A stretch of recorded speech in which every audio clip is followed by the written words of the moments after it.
chorus. It has like the last little. Yeah. Hi everybody, we just got done recording with Marti Amado. It's really exciting, and we actually now have some very important questions to ask her. Marti, I'm just curious how you got into the recording business, because there aren't very many women doing it, and especially as good as you. So Miss Nisha, I actually went to music school in Chicago, and I thought I was going to be a concert pianist. I was a really serious classical piano player, and I spent like 3 months locked in a practice room, and I said, this is not it.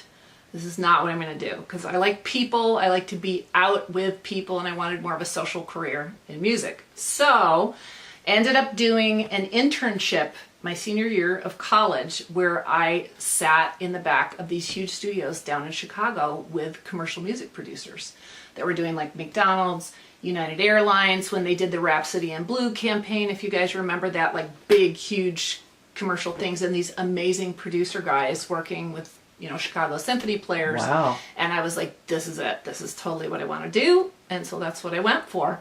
And a lot of this, as you guys I'm sure know, a lot of this type of career is on-the-job training. It's like you jump in to the fire and, you know, sink or swim. It's like you learn how to use the stuff and the equipment and the computers. And So Marti, are there any instruments that you flat out refuse to record? And if not, what is the most difficult instrument to record for you? I have never met an instrument that I refuse to record. Okay.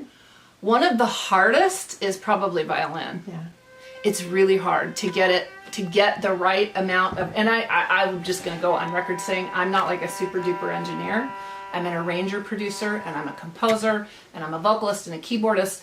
I can get by as an engineer. Whenever I have budget and projects, I hire somebody really serious like Mike Harris or Ben Moore, who knows what they're doing, to figure all that out. But I've tried to learn from these guys, and it's hard. The violin is a hard instrument to not have it sound like a cat in the dryer. I mean, you know, it's like. So what you're saying is that you had to mix the hardest instrument on our song. I didn't want to mention that. I didn't want to bring that up, but yeah.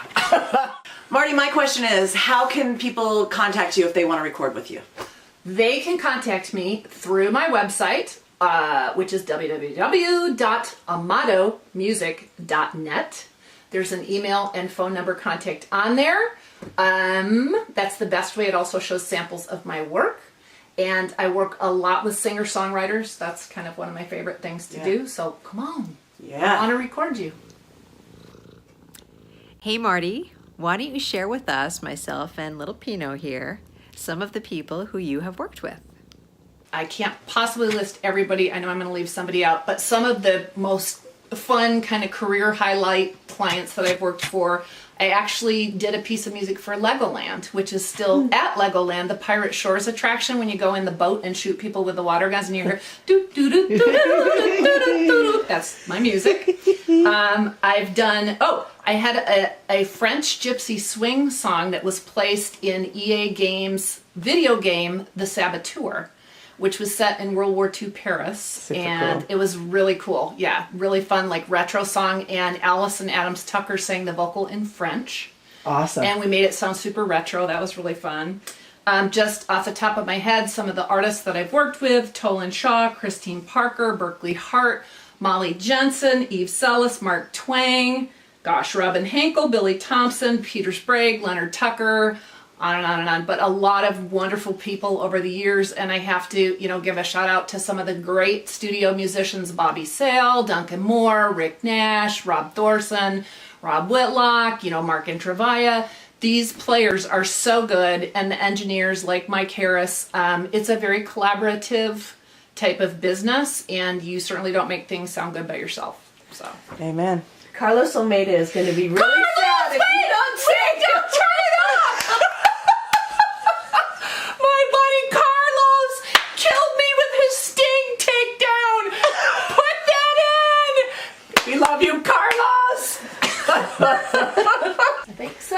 Yay! Two. Chicas, Nice job, everybody. thank you. Ooh, Knocks all around. Boink, doink. Group knocks. Knocks. So what I'm gonna give you. Don't leave me hanging. I'm all better. I'm going to bounce out a presentation mix, Okay. which will not go to the mastering engineer, but it's like if you guys want to listen to it at home, if you want to play it for somebody else, blah, blah, blah. Right. It has a little limiter on it that boosts up the overall level, and then the version that